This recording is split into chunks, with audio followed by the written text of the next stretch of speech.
Hi, my name is Ashish, and in this video we will see optimize security operations in Microsoft Defender. I'll just quickly log on to the portal and take it from there. I am logged on to the portal, so when you are at security.microsoft.com, you scroll down to SOC optimization, and then you will see this page. So SOC or Security Operations Center teams actively look for opportunities to optimize both processes and outcomes. We as an admin or an architect or Defender admin needs to ensure that we all have the data. You need to take action against risk in the environment. And we need to also ensure that we are not paying to ingest more data than we need. At the same time, teams must regularly adjust security controls as threat landscapes and business priorities change. SOC optimization surfaces ways we can optimize the security controls, gaining more value from Microsoft security services as time goes on. SOC optimizations are high fidelity and actionable recommendations to help us identify areas where we can reduce the cost without affecting SOC needs or coverage, or where we can add security controls and data where it's found to be missing. SOC optimizations are tailored to the environment and based on our current coverage and threat landscape. We can use SOC optimization recommendations to help us close coverage gaps against specific threats and tighten the ingestion rates against data that does not provide security value. So when you are at the SOC optimization page, you will see the metrics. So on the overview page, you will see a recent optimization value. You will not see more data here because I am at my lab tenant. So you will see recent optimization value, which shows value gained based on recommendations we recently implemented, right? Ingested data. You would see the total data ingested in your workspace over the last 90 days. And under you see threat-based coverage optimization. You will see the coverage levels for relevant threats. Coverage levels are based on the number of analytics rules found in the workspace compared with the number of rules recommended by Microsoft.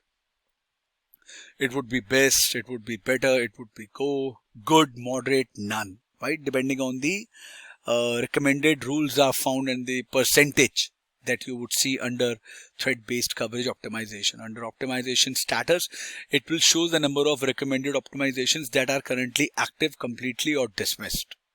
I have 0 because it is a lab tenant. And then under recommendations, completed, dismissed, right?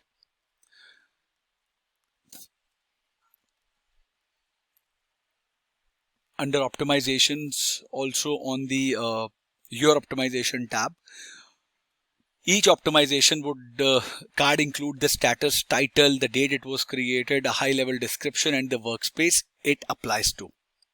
You can filter optimizations based on the optimization types or search for a specific optimization title using the search box on the site if you have an options. All right. You can view the optimization details and then take action. If an optimization includes recommendations to add analytic rules, you can go to the content hub. If an optimization includes recommendations to move a table to basic logs, you can select the change plan.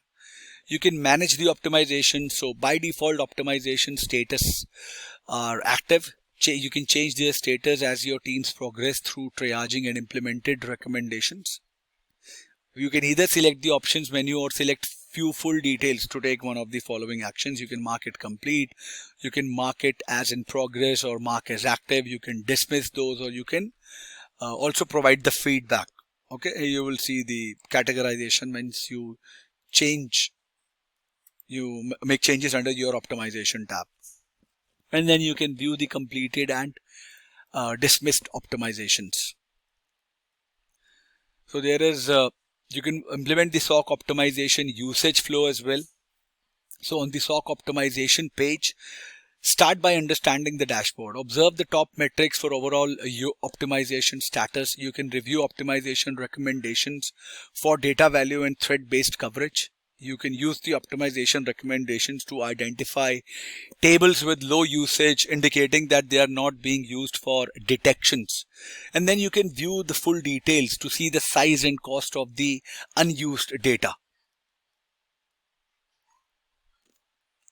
And the last but not the least benefit is that you can use the optimization recommendations to improve coverage against specific threats. For example, for a human operated ransomware optimization, you can select view full details to see the current coverage and suggested improvements. You can select view all MITRE attack technique improvement to drill down and analyze the relevant tactics and techniques, helping you understand the coverage gap. And you can select go to content hub to view all recommended security content filtered specifically for this optimization. After configuring new rules or making changes, you can mark the recommendations as completed or let the system update automatically. Okay, so this was all I wanted to discuss about the SOC optimization, and you can read more about it, how you can use SOC optimizations programmatically, how you can which is still in preview, but you can use the Microsoft Sentinel recommendations API to programmatically interact with SOC optimization recommendations, helping you close coverage gaps against specific threats and tighten ingestion rates. All right. I hope this was informative for all of you guys. If you have any further queries, please mention them in the comment section, and I will see you guys in the next video. Thank you. Have a good day.